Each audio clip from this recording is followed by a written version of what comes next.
Hello 10th class students, definite success पाठशाला के इस प्लेटफॉर्म पे मैं करता हूं आपका स्वागत। तो आपके अपने अभिषेक सर आ गए हैं एक बहुत प्यारी सी वीडियो लेके, जिसके अंदर हम लोग कवर कर रहे हैं सैंपल पेपर 2023 के क्वेश्चन नंबर 26 से लेके क्वेश्चन नंबर 31 तक के सारे complete questions. Yes, question number 26 से 31 तक जब आप देखते हैं सैंपल पेपर्स में तो आपको यहां पर मिलते हैं शॉर्ट आंसर टाइप क्वेश्चंस। और किसी ने अगर अभी तक मेरी दोनों वीडियोस को वॉच नहीं किया है, जो दोनों वीडियोस, पहली वीडियो मैंने सैंपल पेपर 2023 का कंप्लीट एमसीक्यू आपको दिए थे 20 क्वेश्चन, फिर उसके बाद हमने करवाए थे very short answer type questions. अगर आप लोगों ने अभी तक इन वीडियोस को वॉच नहीं किया है तो जल्दी से नीचे डिस्क्रिप्शन बॉक्स में जाइए, लिंक को क्लिक करिए और पहले उन दोनों वीडियोस को भी वॉच करिए। तो एमसीक्यूज मैं करवा चुका हूं, very short answer type variety में आपको दे चुका हूं, और अब जो वैरायटी आप देख रहे हो ये है आपके शॉर्ट आंसर टाइप क्वेश्चंस। तो चलिए स्टार्ट करते हैं और आपको बता दें कि डेफिनेट सक्सेस पाठशाला एक ऐसा प्लेटफॉर्म जहां पे बेस्ट रिजल्ट्स की हम लोग लेते हैं गारंटी। एक ऑफलाइन इंस्टीट्यूट जो कि अब आ गया है आपके पास नजदीक, वो भी ऑनलाइन मोड में। तो डेफिनेट सक्सेस पाठशाला ये इस प्लेटफॉर्म का नाम है। लाइक, सब्सक्राइब और शेयर करना मत भूलिएगा। चलिए तो क्वेश्चन नंबर 26 देखिएगा। क्वेश्चन नंबर 26 में ये है आपका सेक्शन सी। जब आप सैंपल पेपर 2023 को ओपन करेंगे, सेक्शन सी में ये शॉर्ट आंसर टाइप के जो क्वेश्चंस हैं, हर एक क्वेश्चन 3 मार्क्स का है। 3 मार्क्स का है का मतलब ये है कि आपको प्रॉपर तरीके से चीजों को लिख के समझाना है, सारे स्टेप्स को यहां पे सॉल्व करके दिखाना है, ठीक है। और क्वेश्चन नंबर 26 में ये आपसे बोल रहा है कि आप p की वैल्यू बताइए, find the value of p for which one root of the quadratic equation. आपको एक क्वाड्रेटिक इक्वेशन दी है जिसका एक रूट दूसरे का 6 गुना है, 6 times the other. One root is 6 times the other.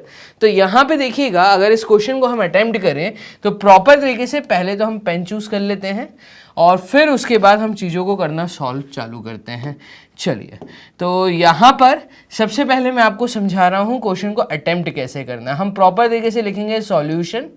Given quadratic equation क्या है, ठीक है। तो गिवन क्वाड्रेटिक इक्वेशन हमारे सामने है px स्क्वायर -14x + 8 = 0।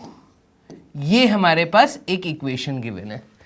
अब जब इसके रूट्स के बारे में बात होती है तो इसके 2 रूट्स होंगे, क्योंकि ये क्वाड्रेटिक है तो 2 रूट्स होंगे। यहां पे अगर एक रूट x है, मतलब उसकी वैल्यू अगर x है, तो दूसरे की वैल्यू जो है वो 6 गुनी है, मतलब 6x होगी। तो मैं यहां पे बोल रहा हूं कि if one root is x, तो other root will be 6x। Clear है। अब इन्होंने बोला है कि ये दोनों रूट्स आपको अगर हम बता रहे हैं तो आप बताइए यहां पे p की वैल्यू क्या है। p की वैल्यू हमें बतानी है। p की वैल्यू बताने के लिए आपको पता है कि रूट्स अल्फा और बीटा के फॉर्म में होते हैं। तो अगर एक अल्फा की वैल्यू x है, बीटा की वैल्यू 6x है, तो अल्फा प्लस बीटा क्या होगा। इस केस में हम कहेंगे कि सर अल्फा प्लस बीटा जब यहाँ पे रेशियो बनाएंगे, कंपेयर करेंगे जनरल क्वाड्रेटिक इक्वेशन के साथ, तो यहाँ पे होगा -b/a। और -b/a के केस में इक्वेशन में से अगर मैं -b देखूं तो वो है आपका 14। वैसे तो -14 है, b की वैल्यू यहां पे दी है -14। अगर b की वैल्यू -14 डालूंगा तो माइनस इंटू माइनस पॉजिटिव हो जाता है, तो ये आ जाएगा 14/p। डन। और अल्फा प्लस बीटा का मतलब x + 6x की वैल्यू ये आई है। तो यहां पे देखिएगा x + 6x की वैल्यू हम लिख सकते हैं 14/p। डन। x + 6x हो जाएगा 7x which is equals to 14/p। और यहां से मैं कह सकता हूं कि जो x की वैल्यू है वो 2/p है। बोल सकता हूं मैं x is equals to 2/p। कैसे आया? क्रॉस मल्टीप्लीकेशन किया मैंने। किसको क्रॉस मल्टीप्लाई किया? 7 जो x के साथ मल्टीप्लाई में था, ये 7 इधर नीचे आ गया, 7 से 14 कटा 2 टाइम्स, तो 2/p। तो x की वैल्यू मुझे मिली है, मुझे तो p की वैल्यू निकालनी है। तो अल्फा प्लस बीटा से मुझे x की वैल्यू मिली। मैं एक काम करूंगा, प्रोडक्ट ऑफ द रूट्स देखता हूं। ये सम ऑफ द रूट्स देखा, अब प्रोडक्ट ऑफ रूट्स की तरफ जाता हूं।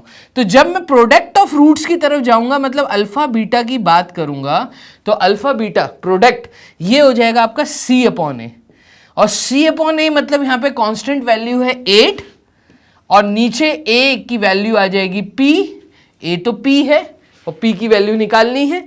अल्फा बीटा क्या है? Alpha beta is x into 6x, तो ये हो जाएगा 6x स्क्वायर की वैल्यू क्या? 8/p। क्लियर है?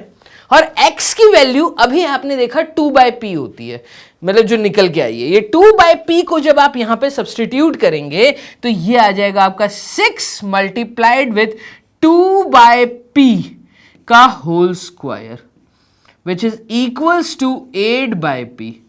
क्लियर है? इसको आपको करना है सॉल्व, और यहां से आपको मिलेगा p। अब देखिए 2 इंटू 2 इज 4, 6 इंटू 4, ठीक है, 24 अपॉन p स्क्वायर। लिख दूं यहां पर, तो यहां पे हम लिख देते हैं 24 upon p square is equals to 8 upon p। और यहां से आपको p फाइंड करना था, तो p फाइंड करने के लिए p स्क्वायर ऊपर ले जाइए, p से p कैंसिल आउट होगा, एक p इस साइड बच जाएगा, तो p की वैल्यू आएगी 24 अपॉन 8, 24 अपॉन 8। और 3 8 टाइम्स कितना होता है? तो 3 8 टाइम्स होता है आपका 24, यहां पे ये p की वैल्यू आएगी 3। इस प्रकार से आपको ये 3 मार्क्स के क्वेश्चन को करना था अटेम्प्ट, जो कि था आपका क्वेश्चन नंबर 26। क्लियर है? एक छोटी सी प्यारी सी वीडियो है ये जो आपको मिल रही है। आप इससे पहले की very short answer type variety के क्वेश्चंस भी देखेंगे तो अगेन 35-40 मिनट्स की वो कुछ वीडियो थी, जो कि बहुत प्यारी सी वीडियो थी, जहां पे मैंने सिर्फ 5 क्वेश्चन कवर अप किए थे। अगेन उससे पहले मैंने एमसीक्यूज कवर किए थे। एमसीक्यूज भी अराउंड 40-45 मिनट्स का हमारा लेक्चर था, जिसमें मैंने 20 क्वेश्चंस को बहुत प्रॉपर तरीके से समझाया था। यहां पे भी क्वेश्चन नंबर 26 में भी मैं आपको प्रॉपर तरीके से चीजें एक्सप्लेन कर रहा हूं, ठीक है। तो क्वेश्चन नंबर 26 तक हम आ गए हैं। अब मूव करते हैं क्वेश्चन नंबर 27 की तरफ। बोर्ड कर लेते हैं क्लियर, और क्वेश्चन नंबर 27 देखते हैं। फ्रॉम एन एक्सटर्नल पॉइंट, अब देखिए ये जो क्वेश्चन है, अगेन अगर मैं पेन चूज करके ड्राइंग साथ साथ बनाता जाऊं तो आपको बहुत अच्छे से समझ आएगा। यहां पे देखिएगा ये कह रहा है फ्रॉम एन एक्सटर्नल पॉइंट, एक बाहर वाले पॉइंट से अगर मैं कोई 2 टेंजेंट्स ड्रॉ करूं। अब टेंजेंट्स ड्रॉ करूं सर्कल के लिए, तो सर्कल पे ही टेंजेंट्स आती हैं। तो यहां पे देखिएगा ये कह रहा है अगर आपके पास कोई सर्कल है, इस सर्कल से आप कोई बाहर एक्सटीरियर पॉइंट ले लीजिए और इस पॉइंट के लिए 2 टेंजेंट्स को ड्रॉ कर दीजिए। ये आपने 2 टेंजेंट्स ड्रॉ कर दिया, ठीक है, ये 2 टेंजेंट्स हैं। अभी ये बोल रहा है from an external point 2 tangents are drawn to a circle, prove that the line joining the external point to the center of the circle। अब मैं बोल देता हूं ये सर्कल का सेंटर है, ठीक है। एक लाइन, पेन का अलग यूज कर लेते हैं, एक लाइन जो कि सेंटर को आ रही है इस एक्सटर्नल पॉइंट से, आपको ये प्रूफ करना है, prove that the line joining the external point two the centre of the circle bisect the angle between the 2 tangent. ये जो 2 टेंजेंट्स हैं, देखिएगा कौन से 2 टेंजेंट्स हैं यहाँ पर, तो एक टेंजेंट ये है, एक टेंजेंट ये है। मैं नाम दे देता हूँ, बाहर पॉइंट में P ले लेता हूँ, यहाँ पे पॉइंट A लिख देता हूँ, यहाँ पे पॉइंट B लिख देता हूँ, और सर्कल को मैं सेंटर O दे देता हूँ, ठीक है। अब एक लाइन है जो PO, ठीक है, ये एंगल APB को बाइसेक्ट कर रही है, मतलब हमें एंगल APO को इक्वल बोलना है BPO के, हमें इन 2 एंगल्स को इक्वल बोलना है।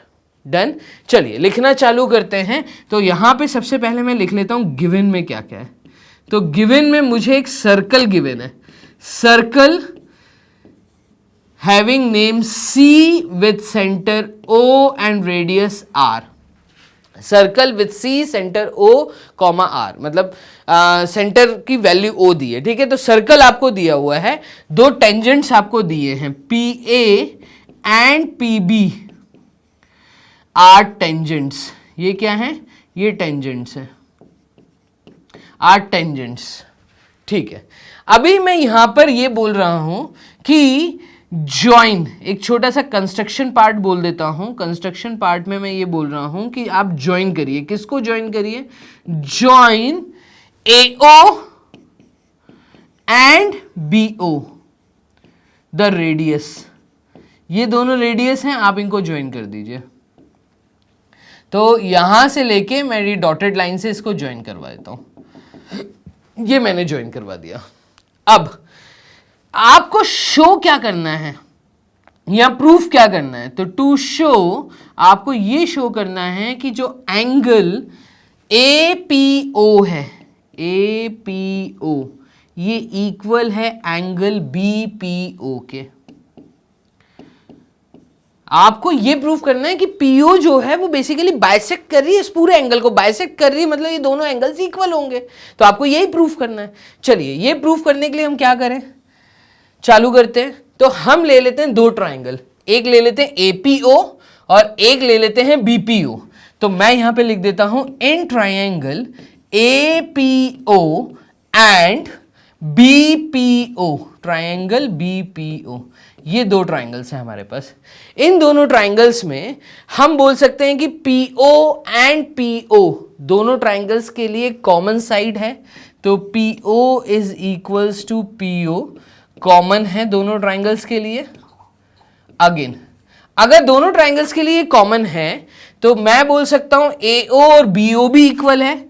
ये रेडियस है, AO is equals to BO, ये रेडियस है और रेडियस एक सर्कल में इक्वल होते हैं सारे। ठीक है, मैं बोल सकता हूं, देखिए मैंने एक साइड और साइड बोल दी है। अब हमने थ्योरम पढ़ी है कि अगर किसी एक सर्कल के दो टेंजेंट्स निकल रहे हैं और एक्सटर्नल पॉइंट किसी भी कॉमन पॉइंट से वो दो टेंजेंट्स बने हैं तो वो दोनों टेंजेंट्स की लेंथ इक्वल होती है। हम यहां पे बोल सकते हैं कि also PA is equals to PB। ठीक है, बाय थ्योरम, बाय थ्योरम। और इसीलिए मैं इन दो ट्राइंगल्स को कॉन्ग्रुएंट बोल सकता हूं। Therefore using side side side congruency हम बोल सकते हैं कि दोनों ट्राइंगल्स कैसे हैं, कॉन्ग्रुएंट हैं। ट्राइंगल APO एंड APO ना बोलते हुए हम एक काम करते हैं, यहां पर इसको बोल देते हैं triangle APO is congruent to triangle BPO।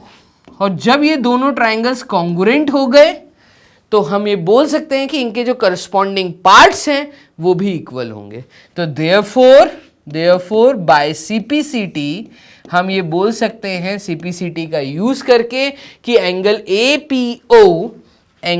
APO is equals to angle BPO।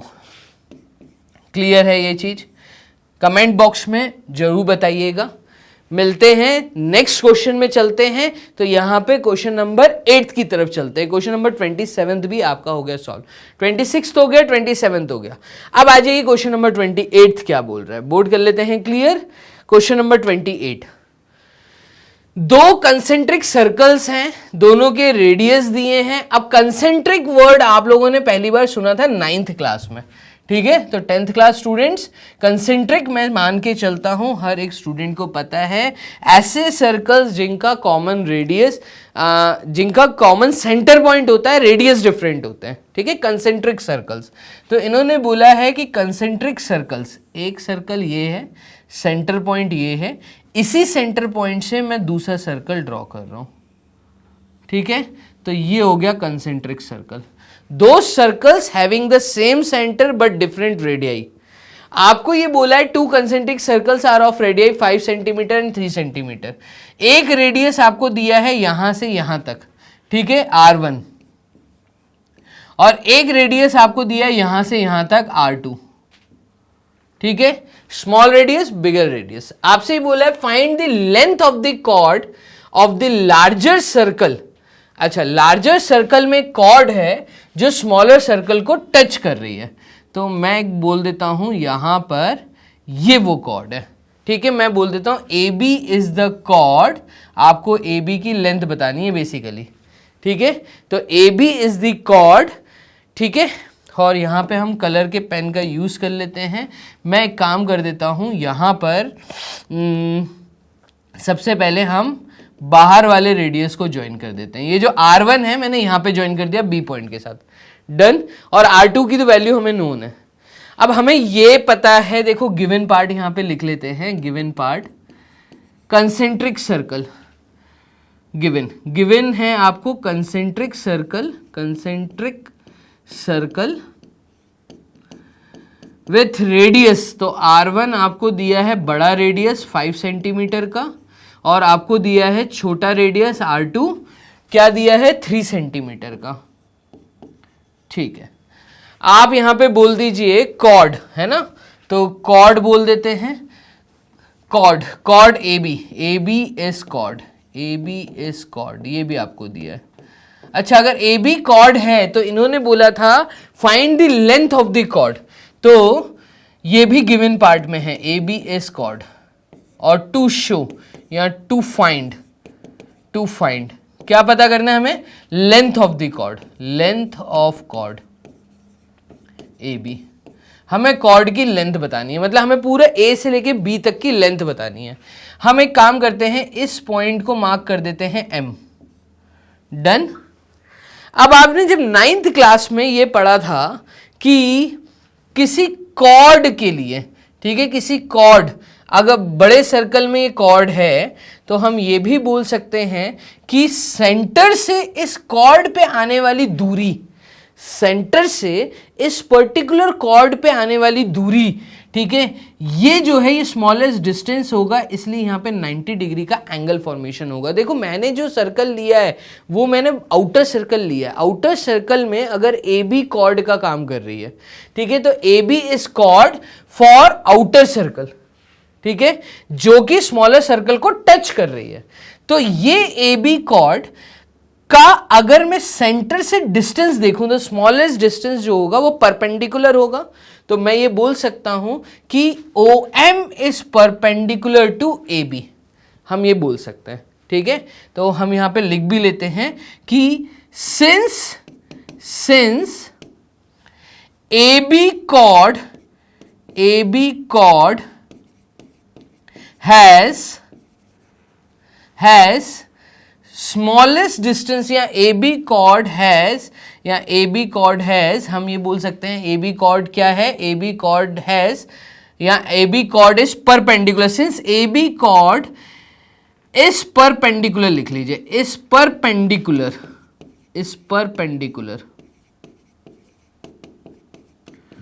To AB to OM, ठीक है।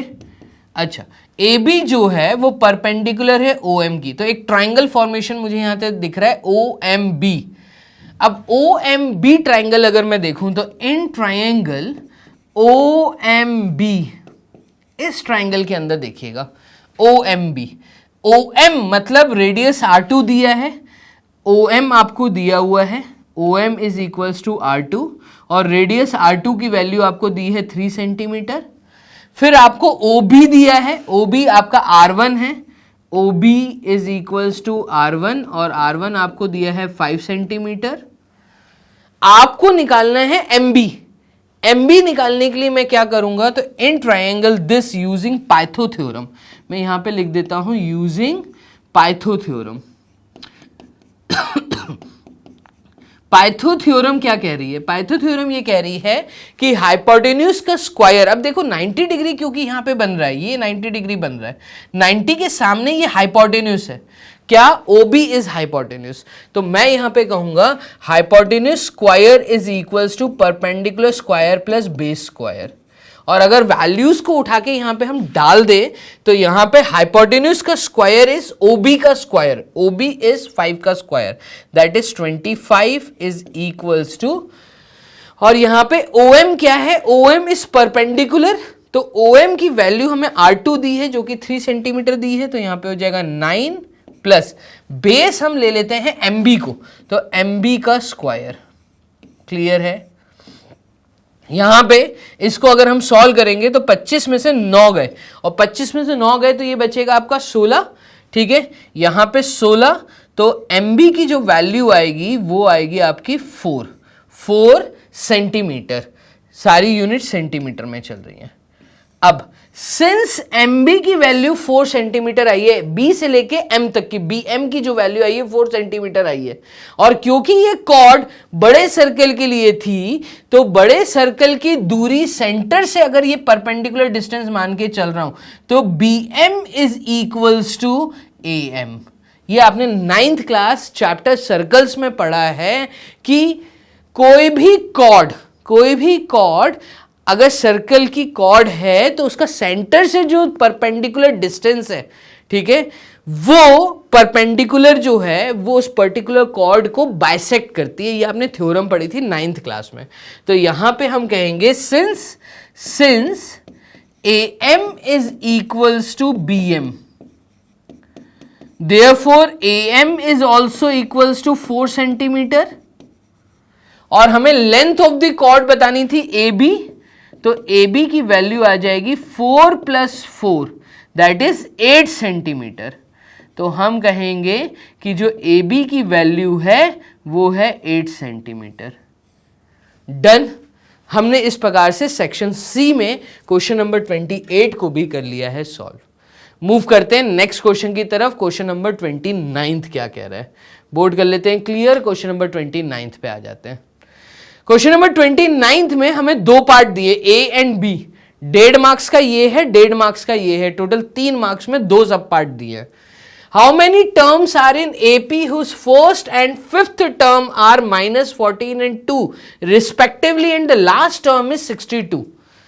इसका A पार्ट का सॉल्यूशन देखिएगा। देखिए बहुत सिंपल सा दिया हुआ है, अगर इस चीज को हम प्रॉपर तरीके से समझ पा रहे हैं तो कोई इशू नहीं आएगा। AP और AP बहुत इंपॉर्टेंट है कॉम्पिटिटिव पॉइंट ऑफ व्यू से भी, ठीक है।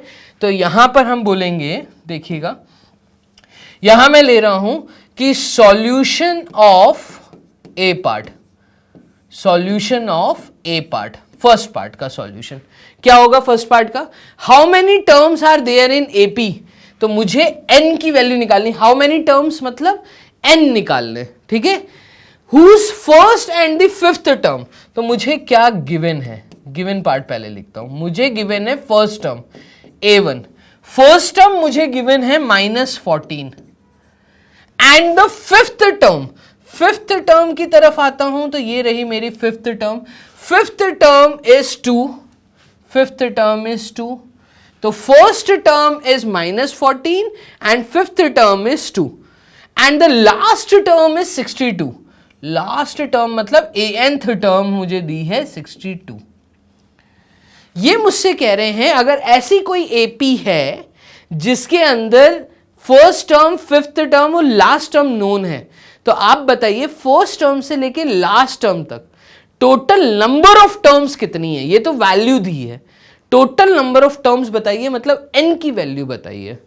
तो हम देखिए, हम चालू करते हैं यहां से A5 से। Any term of an AP is given by A + n-1 multiplied with D।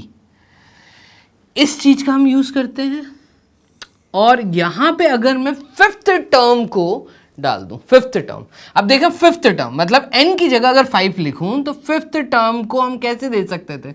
Fifth term can be return as first term that is -14 plus n-1 मतलब 5-1 फिफ्थ टर्म की बात हो रही है। और कॉमन डिफरेंस, तो कॉमन डिफरेंस क्योंकि हमें नहीं पता चल सकता यहां पर, ठीक है, तो हमें इस पर्टिकुलर इक्वेशन से कॉमन डिफरेंस निकल के मिल जाएगा D। तो D फाइंड कर रहे हैं हम। अब A5 की वैल्यू क्योंकि 2 दी है तो ये 2 लिख देता हूं। A5 की वैल्यू 2 दी है, -14 प्लस 4D, 5-1 इज 4। इसको सॉल्व करिए तो -14 इधर आया तो ये हो जाएगा +14, 16 हो जाएगा। 16 is equals to 4D। D के साथ 4 का रिलेशन मल्टीप्लाई है, ये 4 इधर आया तो कॉमन डिफरेंस आ गया हमारा 4। कॉमन डिफरेंस इज 4, तो ये हमने कॉमन डिफरेंस 4 लिख दिया। अब देखो आपके पास इस AP में, जिस AP की हमारी अभी बात चल रही है, फर्स्ट टर्म है, कॉमन डिफरेंस है, ठीक है, और nth टर्म की वैल्यू है। तो now we can say that a nth term, यही वाले सेम चीज, ठीक है, a nth term is equals to first term that is -14 plus n की वैल्यू जो निकालनी है, ठीक है, कॉमन डिफरेंस इज 4। अब ये जो a nth की वैल्यू है ये 62 दी है, तो a nth की जगह पे आप 62 डाल दीजिए, तो आपको जो इक्वेशन मिलेगी वो मिलेगी 62 is equals to -14 plus 4d plus 4n। ये 4 मैंने अंदर मल्टीप्लाई कर दिया, तो 4 into n is 4n minus 4। Done. इसको हमें सॉल्व करना है, तो ये हो जाएगा 62 plus 14 plus 4 which is equals to 4n। ये -4 भी इधर आ गया, ये -14 भी इधर आ गया, इन सबको ऐड करिए तो ये हो जाएगा 4 + 4 8, 8 + 2 इज 10, 10 का 0 कैरी 1, 7 8 और ये आ जाएगा 80। 80 इज इक्वल्स टू 4n। और आप देख रहे हैं n की वैल्यू आएगी 80 डिवाइडेड बाय 4 दैट इज 20। तो n की वैल्यू हमारे पास आ गई है 20। इससे क्या समझ आया?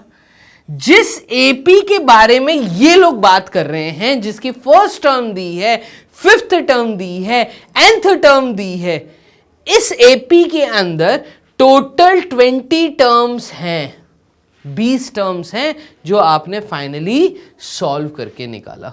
डन। और इसी प्रकार से हमने क्वेश्चन नंबर 29 का ए पार्ट कर लिया है सॉल्व। चलिए मूव करते हैं इसके बी पार्ट की तरफ, क्योंकि दोनों पार्ट सॉल्व करने, दोनों के मिला के 3 मार्क्स हैं, तो 1.5 मार्क्स का ये था पहला पार्ट, हमने कर लिया। अब हम इसके नेक्स्ट पार्ट पे चलते हैं। इसका नेक्स्ट पार्ट क्या कह रहा है देखिएगा। नेक्स्ट पार्ट में आपको ऑलरेडी एक एपी दिया हुआ है, नेक्स्ट पार्ट में आपको ऑलरेडी एक एपी दिया हुआ है, गिवन है। तो गिवन एपी इज व्हाट, इसकी 4 टर्म्स दी हैं, 65, 61, 57, 53।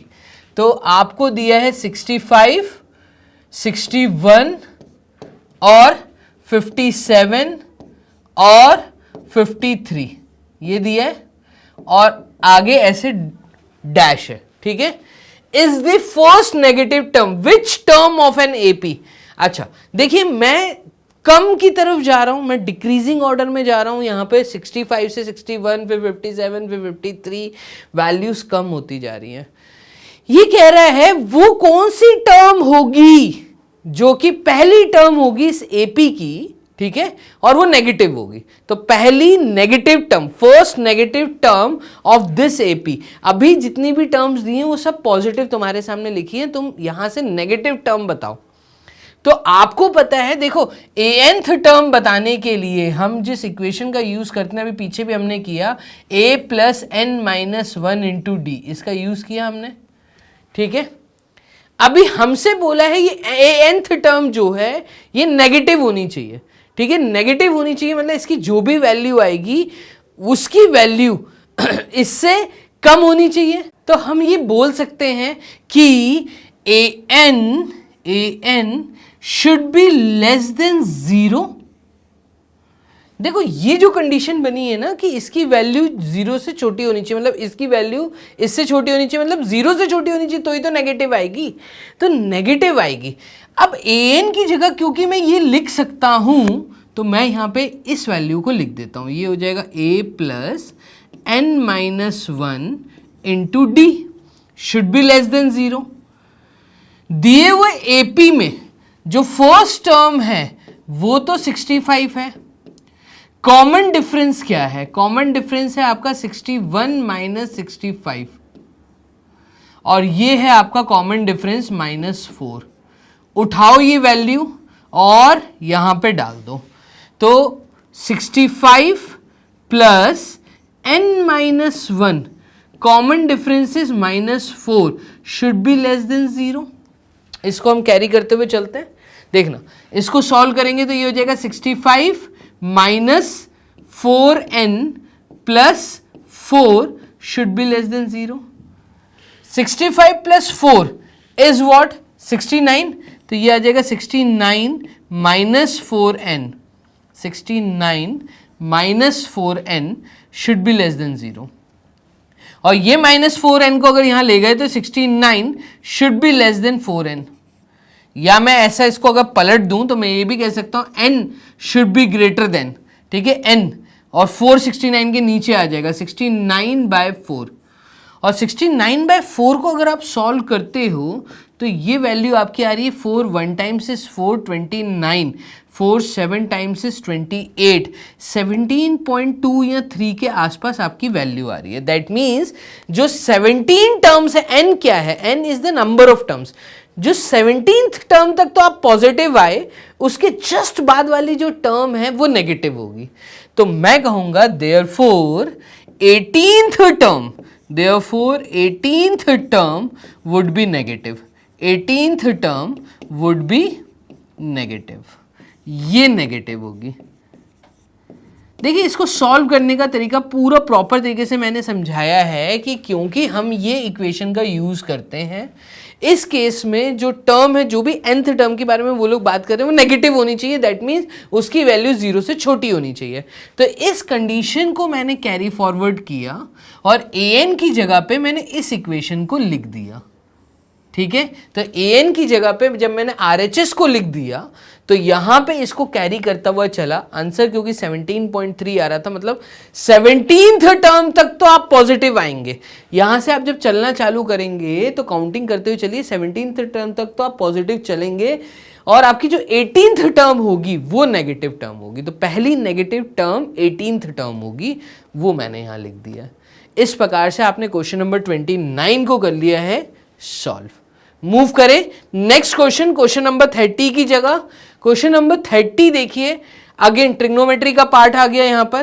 तो यहां पर हम इस क्वेश्चन को कैसे सॉल्व करेंगे, प्रूफ करने वाले क्वेश्चन आए दोनों 3 मार्क्स का क्वेश्चन है।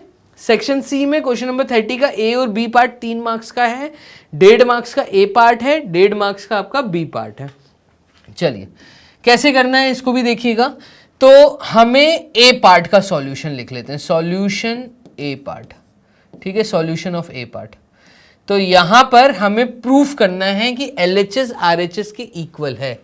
लिख लेता हूं sign A -2 sine cube A upon 2 cos cube A minus cos A, हमें प्रूफ करना है 10a के इक्वल है।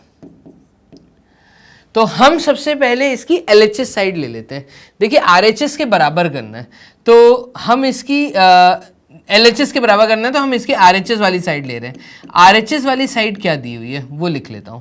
तो RHS वाली साइड आपको दी हुई है साइन ए -2 साइन, तो यहां पर हम देखते हैं इसको, 2 minute, yes, -2 sine cube A upon 2 cos cube A minus cos A. इस साइड को सॉल्व करना चालू करते हैं। न्यूमरेटर को जब आप देखेंगे तो यहां से साइन ए को कॉमन ले लीजिए। तो मैं क्या ले रहा हूं, साइन ए हमने कॉमन ले लिया, ब्रैकेट के अंदर आ जाएगा 1 - 2 साइन स्क्वायर ए अपॉन, और नीचे डिनोमिनेटर से कॉस ए को कॉमन निकाल दीजिए। तो ये आ जाएगा कॉस ए ब्रैकेट में 2 कॉस स्क्वायर ए, कॉस स्क्वायर मतलब एक कॉस ए बाहर आ गया, ठीक है, -1, ये हो गया। हमने साइन ए कॉस ए ऊपर नीचे से कॉमन ले लिया। इसका एक फ्रैक्शन बना के अलग से लिख देता हूं, मैं लिख देता हूं साइन ए अपॉन कॉस ए, क्योंकि यही आगे चल के मुझे 10a देने वाला है और मुझे 10a ही प्रूफ करना है। मुझे कुल मिला के ये जो ब्रैकेट है ना, इसके बिग ब्रैकेट, इसको 1 प्रूफ करना है। तो ये 1 प्रूफ कैसे करूंगा ये देखना, 1 - 2 sine square A upon 2 cos square ए -1। मैंने क्या किया, मैंने साइन ए अपॉन कॉस ए अलग कर दिया, आपको सिर्फ ये वाला पार्ट 1 प्रूफ करके दिखा रहा हूं। इसको 1 प्रूफ करने के लिए हम क्या करेंगे, तो हम कर रहे हैं 1 माइनस 2 साइन स्क्वायर ए। 1 कैसे बनता है आपको पता है, sine square A plus cos square ए कितना होता है, मैं यहां लिख देता हूं, देखो sine square A plus cos square A is always 1, ठीक है।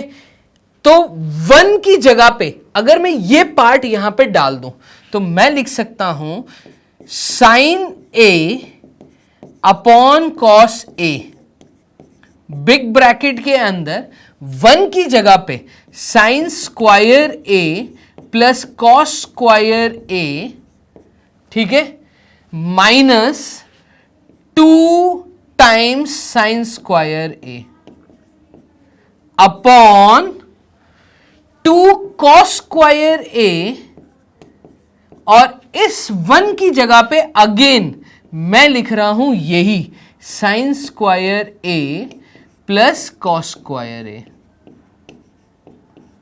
Big bracket close. इसको सॉल्व करना है। देखो sine square A minus 2 sine square A will give you sine square A, तो ये हो जाएगा cos square A minus 2 sine square A. तो देखिए ये जो नेक्स्ट स्टेप होगी ये आ जाएगी sign A upon cos A, big bracket के अंदर यहां पर आ जाएगा sign square A minus 2 sine square ए, मतलब cos square A minus sine square A, और नीचे डिनोमिनेटर में क्या होगा, तो ब्रैकेट ओपन करेंगे तो ये हो जाएगा minus sine square A minus cos square A, 2 cos square A minus cos square A will give you cos square A, तो ये हो जाएगा cos square A minus sine square A minus sine square A. अब numerator denominator एकदम same है, ये पूरी चीज इस पूरी चीज से कैंसिल आउट हो गई, 1 हो गया।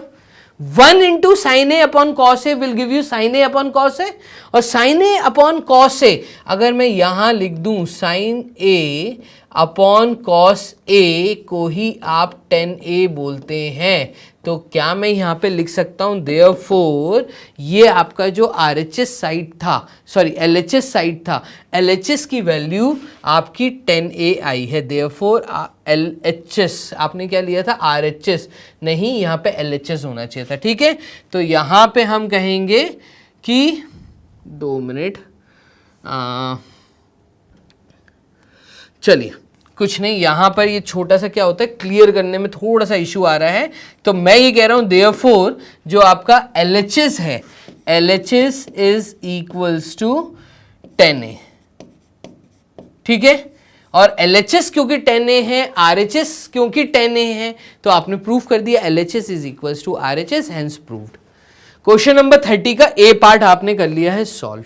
मूव करते हैं इसके बी पार्ट की तरफ। देखिए इसका बी पार्ट क्या कह रहा है, अगेन प्रूफ का क्वेश्चन है, अगेन एक अच्छा सवाल है, और यहां पर हम थोड़ा सा पेन का कलर, ठीक है, ये तो चूज रहे। चलिए इधर देखिएगा हमें क्या प्रूफ करना है, मैं यहां लिख लेता हूं sec A bracket 1 minus sine A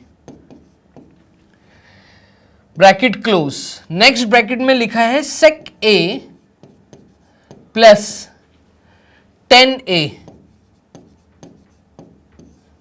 is equals to 1, ये प्रूफ करना है। तो अब आपको जो LHS है वो 1 प्रूफ करनी है, LHS को 1 प्रूफ करना है। तो LHS की जगह मैं sec a की जगह क्या ये लिख सकता हूं 1 अपॉन कॉस है। देखिए मैं सबसे पहले LHS ले लेता हूं, है ना, लेफ्ट हैंड साइड ले लेता हूं। लेफ्ट हैंड साइड में मैंने कहा कि आपको दिया हुआ है sec a ब्रैकेट में 1 माइनस साइन a, और नेक्स्ट ब्रैकेट में लिखा है sec a प्लस 10a, ठीक है। इसको सॉल्व करना है, तो sec a की जगह मैं लिख रहा हूं 1 upon cos a, sec a की जगह हम लिख सकते हैं साइन कॉस, ठीक है, और सेक की जगह मैंने लिख दिया 1 अपॉन कॉस ए, ब्रैकेट में हमने लिख दिया अगेन 1 माइनस साइन ए। अच्छा इस 1 की जगह पे क्या मैं लिख सकता हूं वही चीज जो आपकी थी अभी, क्या अभी आपने पीछे भी यूज किया कि sine A plus cos A, sine A sine square A minus plus cos square A is equals to 1। अगर इस कंडीशन को मैं यहाँ यूज करूँ, 1 की जगह पे मैं लिख देता हूँ ब्रैकेट में, 1 की जगह पे sign square A plus cos square A minus sine ए। देख लेते हैं, सारी टर्म्स को हम साइन और कॉस में बदल रहे हैं, ठीक है। और यहां पर नेक्स्ट ब्रैकेट में सेक ए की जगह पे मैं अगेन लिख देता हूं 1 अपॉन कॉस ए, 1 अपॉन कॉस ए, ठीक है। टेन ए की जगह पे मैं लिख देता हूं साइन ए अपॉन कॉस ए, ये तो एक रेशियो होता है साइन ए अपॉन कॉस ए, ठीक है। टेन ए की जगह पे हम बोल सकते हैं, देखो मैंने सारी टर्म्स को है ना साइन और कॉस में बदल दिया। अब मुझे इसको 1 लेकर आना है, हम इसके लिए क्या करें, तो देखिए हम लिख सकते हैं 1 अपॉन कॉस ए ब्रैकेट के अंदर sine square A minus sine A will give you sine A, तो ये हो जाएगा आपका कॉस स्क्वायर ए, ठीक है। और साइन स्क्वायर ए में से साइन ए गया तो साइन ए, तो प्लस साइन ए, ठीक है। और यहां पर हम बोल सकते हैं इस ब्रैकेट में इसका एलसीएम, तो नीचे आ जाएगा कॉस ए और ऊपर आ जाएगा 1 प्लस साइन ए, ठीक है। और हम क्या कर सकते हैं, तो यहां पर अगर मैं ब्रैकेट ओपन कर दूं तो ब्रैकेट ओपन करने पे ये आ जाएगा कॉस ए, क्योंकि एक एक कट जाएगा, cos A plus sine A upon cos A, plus sine A upon cos ए, ठीक है। और इस ब्रैकेट में तो यहां पे ये हो गया, और क्या हो सकता था, मल्टीप्लाई कर देते तो इससे अच्छा आपको नीचे भी कॉस ए मिल जाता है। एक काम करते हैं कि छोटा सा यहाँ पर हम एक काम करते हैं, ये मल्टीप्लिकेशन में था ना, तो मल्टीप्लाई में था, एक काम करते हैं ये पूरा को लिख देते हैं cos square A plus sine A upon, और आप ये कर ही क्यों रहे हो, आपको इसको चेंज ही नहीं करना चाहिए था, ये 1 माइनस साइन ए ही रहने देते तो यहाँ पे 1 प्लस साइन ए था। तो एक काम कर सकते हैं, ये हम कुछ ना लिखें, हम इसमें ये भी ना लिखें, दूसरे पार्ट को लिखे रहने दें, ठीक है। और यहाँ पे जो हमने ये sign square A plus cos square ए को इंट्रोड्यूस कराया था, ये कराने की ज़रूरत है ही नहीं। आप एक काम करो, यहाँ पे 1 माइनस साइन ए ही लिखे रहने दो, ठीक है। तो मैं यहाँ पर 1 माइनस साइन ए ही लिखे रहने देता हूँ, चलो ये लिखे रहने देते हैं 1 माइनस साइन ए। और जब 1 माइनस साइन ए को 1 अपॉन कॉस ए के साथ मल्टीप्लाई करेंगे तो ऊपर वाले ब्रैकेट में यहां आ जाएगा 1 minus sine A upon cos ए। अब देखो इस चीज को अगर मैं सॉल्व करूं तो इस चीज को सॉल्व करने पे ये हो जाएगा 1 minus sine A multiplied with 1 plus sine A, तो आपको एक आइडेंटिटी बनती हुई दिख रही है। नीचे आप देखेंगे नीचे हो जाएगा कॉस स्क्वायर ए, ठीक है। Cos A into cos A will give you cos square A. अच्छा 1 minus sine A 1 plus sine A plus B A minus B, तो ये आपको देगा क्या 1 square minus sine square A upon cos square A, यही देगा, done. अब हमने देखो यहां पे क्या लिखा हुआ, ऊपर लिखा हुआ है sine square A plus cos square A is 1, और 1 minus sine square A will give you cos square A. ये स्टेप जो है, इस स्टेप को मैं ऐसे भी तो लिख सकता हूं, 1 का स्क्वायर 1 ही होगा, तो 1 minus sine square A upon cos square A, और 1 minus sine square A can be return as cos square A, तो ये हो जाएगा cos square A upon cos square A. और cos square A upon cos square A जब cancel out हो गया तो इसका आंसर आएगा 1। तो देखो आपका LHS से आपने चीज चालू की थी, 1 आ गया, और आपने प्रूफ कर दिया कि LHS is equals to RHS, hence proved H.P। कैसे प्रूफ किया, आपने सिंपल सी चीजों का यूज किया कि सेक ए को मैं 1 अपॉन कॉस ए लिख सकता था, ठीक है। 1 माइनस साइन ए को मैंने पहले 1 की जगह पे ये डाल दिया था, लेकिन जब आगे के स्टेप में हम मूव करें तो हमें समझ आया कि जरूरत ही नहीं थी। 1 minus sine A 1 plus sine ए, यहाँ से आइडेंटिटी बनती हुई दिख रही थी, तो हमने डायरेक्टली यहाँ पे 1 माइनस साइन ए को एज इट इज लिखे रहने दिया। सेक ए को हमने 1 अपॉन कॉस ए लिखा और टेन ए को हमने साइन ए अपॉन कॉस ए लिखा। तो इस प्रकार से हमने चीज़ों को किया सॉल्व। लास्ट तक आते आते हमारा answer cos square A upon cos square ए, जो कि ऊपर नीचे कैंसिल आउट हो गया और 1 आंसर आया। तो हमने 30th क्वेश्चन तक कर लिया है पूरा सॉल्व। डन।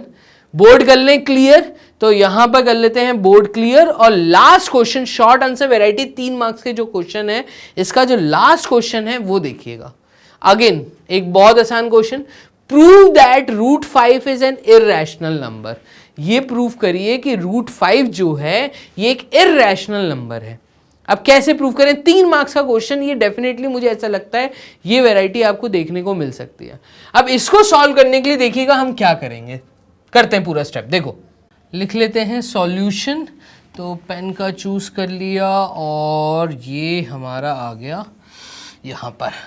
तो मैं देखो इस मेथड के लिए मैं कहूँगा जब भी किसी चीज़ को जो कि इररेशनल है और ये प्रूफ करना है कि वो इररेशनल है, तो आप कॉन्ट्राडिक्शन मेथड का यूज़ किया करो। Using contradiction method. अब ये मेथड क्या है? इसमें जिस चीज़ को आपको प्रूफ करना है उसकी उल्टी बात करते हैं। हम बोलते हैं लेट रूट 5 इज रैशनल, और रूट 5 अगर रैशनल नंबर है, इज रैशनल नंबर, तो दैट मीन्स मैं रूट 5 को p बाई क्यू के फॉर्म में लिख सकता हूँ। भाई हमने 8th क्लास में रैशनल चैप्टर पढ़ा है, तो रैशनल नंबर्स उन्हीं को बोलते हैं जिनको p बाई क्यू के फॉर्म में लिखा जा सकता है। अगर मैं दोनों साइड पे स्क्वायरिंग कर दूँ, अच्छा इसमें एक चीज़ ध्यान रखना, p बाई क्यू के फॉर्म में लिखना चाहिए। p और q जो है यहाँ पे, where p and q should be a coprime numbers, मतलब इनमें जो है कॉमन फैक्टर 1 होना चाहिए, ठीक है। अदर देन दिस और कुछ नहीं हो सकता, ठीक है। Where p and q are integers, आपने ये चीज पढ़ी है, आर इंटीजर्स, ये इंटीजर्स होते हैं, और should be co-prime, p and q should be coprime, और यहीं से हमारी चीज सॉल्व होगी, ठीक है। तो हम कॉन्ट्राडिक्शन मेथड से जा रहे हैं, जिसको इररेशनल प्रूव करना है हम उसको रैशनल बोल देते हैं। तो जब मैं बोलूंगा कि रूट 5 रैशनल है, तो root 5 can be represent as p by Q on squaring both sides. देखिएगा, ऑन स्क्वायरिंग बोथ साइड्स, अगर मैं दोनों साइड पे स्क्वायरिंग कर दूं तो क्या होगा? इससे ये बन जाएगा 5, रूट 5 बन जाएगा, और ये हो जाएगा p square upon Q square. और हम यहाँ पे लिख सकते हैं कि ये क्यू स्क्वायर अगर 5 के पास गया तो 5q square is equals to p square. हाँ, और ये 5 अगर p स्क्वायर के नीचे आया तो q स्क्वायर की वैल्यू देखो क्या हो रही है, q स्क्वायर की वैल्यू हो रही है p स्क्वायर डिवाइडेड बाय 5।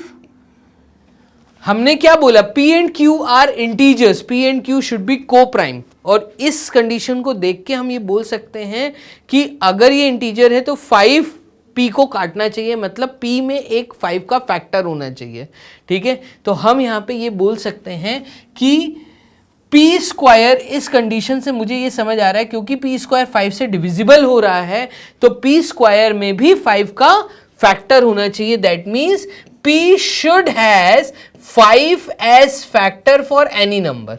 मतलब इसके साथ अगर देखो मुझे 5 को p स्क्वायर से काटना है, किसी भी चीज को आप ऊपर नीचे कब काट कर सकते हैं? जब ऊपर भी 5 का फैक्टर होगा, दैट मीन्स p के अंदर एक 5 का फैक्टर होना चाहिए, ठीक है। यहां से मैं ये बोल सकता हूं अगर इसमें दोनों तरफ मैं स्क्वायरिंग करता हूं, ठीक है, तो यहां पर हम ये बोल सकते हैं दोनों तरफ स्क्वायरिंग करने के बाद कि p square is equals to 25x square.